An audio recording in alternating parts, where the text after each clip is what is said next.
इसी प्रकार से महाराज श्री के श्रीमुख से कथा प्रसंगों का निरंतर आनंद लेने के लिए पूज्य श्री के आधिकारिक YouTube चैनल को जरूर सब्सक्राइब करें और बेल आइकन को दबा दें।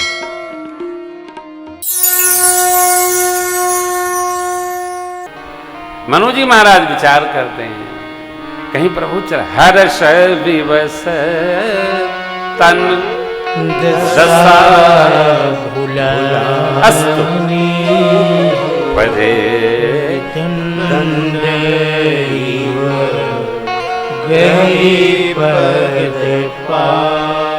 मेरे सरकार, मेरे ठाकुर, मेरे प्रभु ने उठा करके सिर पर हाथ फेरते हुए उनको सन्मुख किया।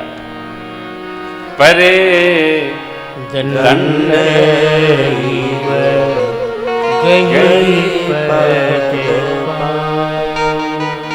सिर पर से प्रभु निज कर, भगवान अपने घर को घुमाए उठा लिए।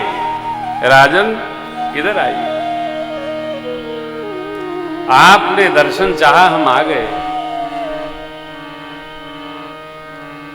तो प्रभु आप देखिए, दर्शन चाहा श्री मनु जी, मां सतरूपा जी ने, भगवान ने दर्शन दे दिया।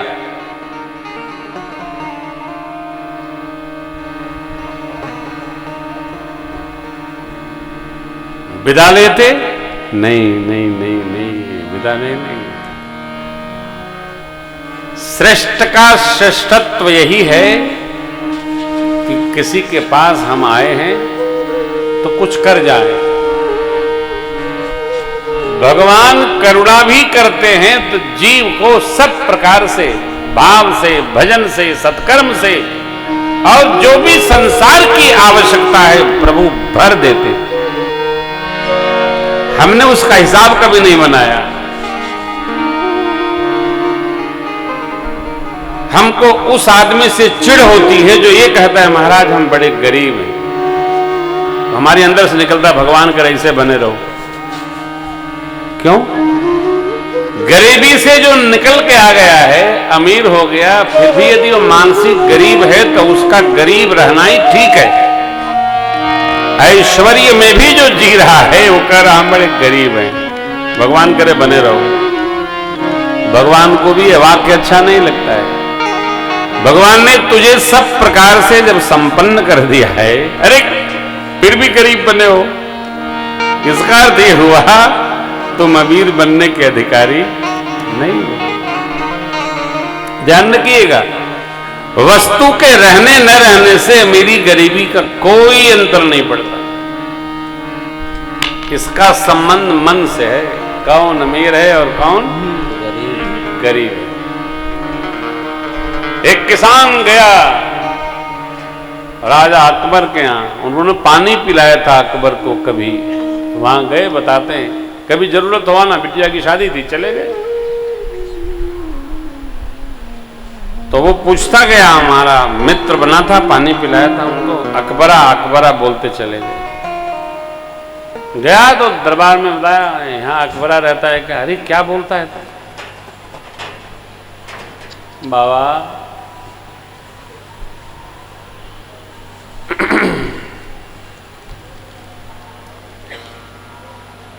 कई लोग इस बार अगली बार वही हाल में करेंगे, तब पता चली। छते पर उछलत रही हो महाराज। तो जिद किया, लोग ले गए, देखा कि वो तो नमाज पढ़ रहे हैं, अपने भगवान से कुछ ऐसे करके मांग रहे हैं। देखते वो किसान वापस चला आया। लोगों ने कहा आप मिलने आए थे, बैठो, पूजा कर रहे हैं, पूजा के बाद आपसे मिलेंगे। बोले नहीं नहीं नहीं नहीं, मैं तो कुछ मांगने आया था, मेरी बेटी का विवाह है। बोले तो कभी जरूरत हो तो आना। बोले आप बैठो, पूजा से आएंगे। बोले नहीं, जब मैं तो मांगने इनसे आया था, ये भी मांग ही रहे हैं, तो जिनसे ये मांग रहे उन्हीं से मैं भी मांग लूंगा, इनसे क्या मांगना। वो भी मांग रहा है, मैं भी मांग लूंगा। बात ये समझने की है, एक ही से सब मांगते हैं। और भगवान का ये सहज भाव है कि वो जो भी स्मरण करता है, जो भी उनको याद करता है, उसको अपने जैसा बना ही लेते हैं साहब, अपने जैसा बना देते। चलो लो, परमात्मा ने मनु जी से कहा, मुझे दानियों में श्रेष्ठ दानी जानकर आपकी जो भाव इच्छा हो, जो हृदय जगत कहे, महाराज मांगिए। मांगहु बर जो ये भाव मन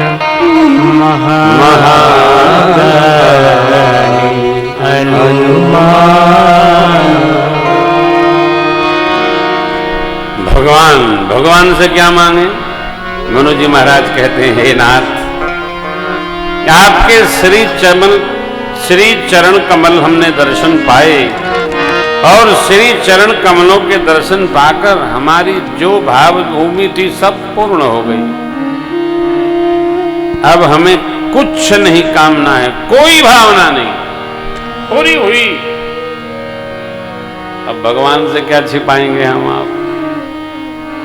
तो मनु जी महाराज कहते हैं, यही एक हमारी आपकी सबकी शेष रहती है साहब। एक लालसा बड़ी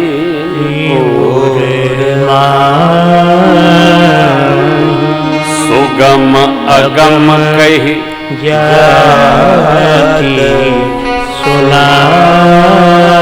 एक लालसा, लालसा क्या है ये तो बाद में चर्चा होगी। प्रभु से मनु जी कहते हैं, लालसा एक है, आपको देने में सुगम है और हमें मांगने में अगम है। आप दे तो सकते हैं सहज ही, हम सहज मांग नहीं सकते। क्यों?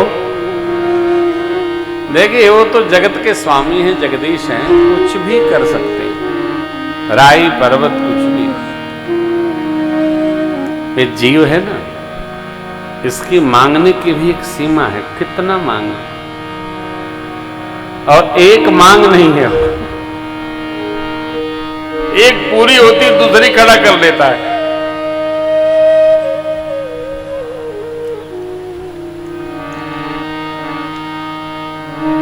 मुझे अब तक कुल 2 लोग मिले 29 वर्षों की यात्रा में। प्रभु से जो मिला बहुत है महाराज, कुछ नहीं चाहिए। तो सब यही मिले, ऐसा कर दो, वैसा कर दो महाराज, ऐसी प्रार्थना कर दो, ये विनय कर दो। ठीक है भाई, हर कथे में बैठा था, कोई न कोई मिले थे। 2 लोग मिले जिन्होंने कहा, प्रभु की बड़ी कृपा है महाराज जी, वो कुछ नहीं चाहिए, बस पुष्ट हो गए। यहां मनु जी महाराज कहते हैं, जैसे दरिद्र कोई कल्प वृक्ष पा जाए तो उसको संपदा मांगने में संकोच होता है, उसी प्रकार सरकार आपको देने में तो सुगम है, हमें मांगने में आपसे संकोच होता है। क्यों? कि दरिद्र व्यक्ति कल्प वृक्ष की महिमा को जानता नहीं है, तो यही सोचता है मांगो मिलेगा कि नहीं मिलेगा, और मांगा न मिला तो मिल गया तो कैसे रखूं, आदि आज बहुत सारी चर्चा है। मनु जी चाह भी रहे हैं लेकिन कह भी नहीं पा रहे। क्यों है भगवान ही जाने। तो भगवान पर छोड़ दिए, सो तुम जानो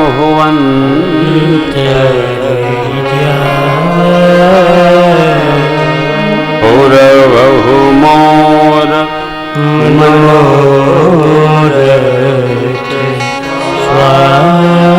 मेरे अंदर जो लालसा है प्रभु, सो तुम जानो, उसको आप जानते हैं, उसी को पूरा कर दीजिए।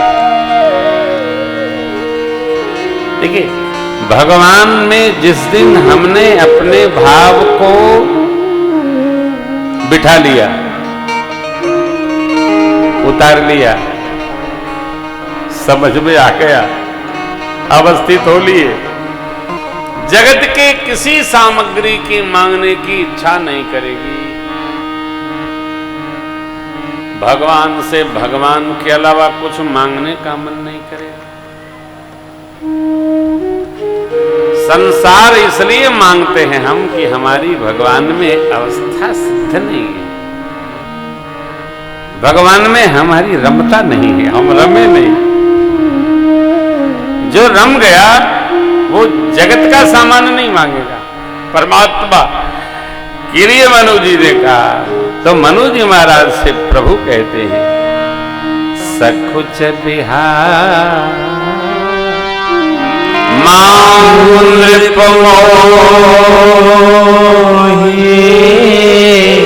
मोरे नहीं अदे कछु तो। हे राजन, आप संकोच का त्याग करिए, मांगने में संकोच न करिए। अच्छा, संकोच क्यों करना हो? देखिए, एक तो मांगना नहीं चाहिए, और यदि मांगने में गति ही कर दी है तो संकोच क्यों करना? हाँ, फिर मांग ही लो। समझ में नहीं आ रहा हो, मनु जी महाराज को समझ में नहीं आ रहा है कि ये चितमहि सादर रूपयनुपा तृप्ति क्या मांगू। मानो प्रभु ने संकेत किया, राजन सकुच बिहार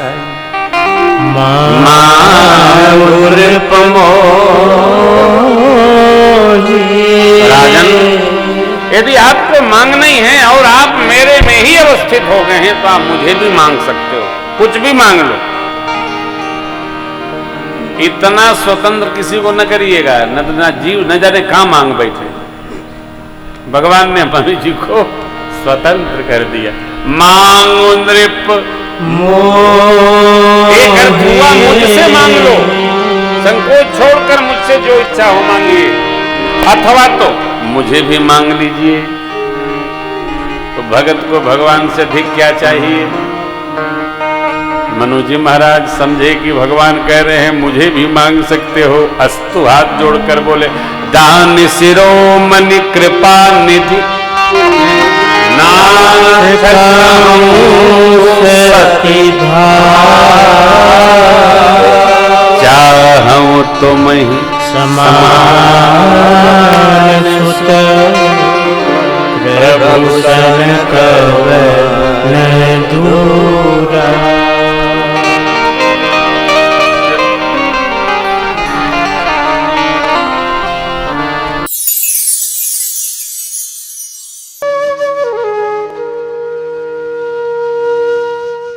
इसी तरह सुनते रहिए, चैनल को सब्सक्राइब करिए, बेल आइकन को दबा दीजिए और पुण्य अर्जन के लिए अपनों में शेयर करिए।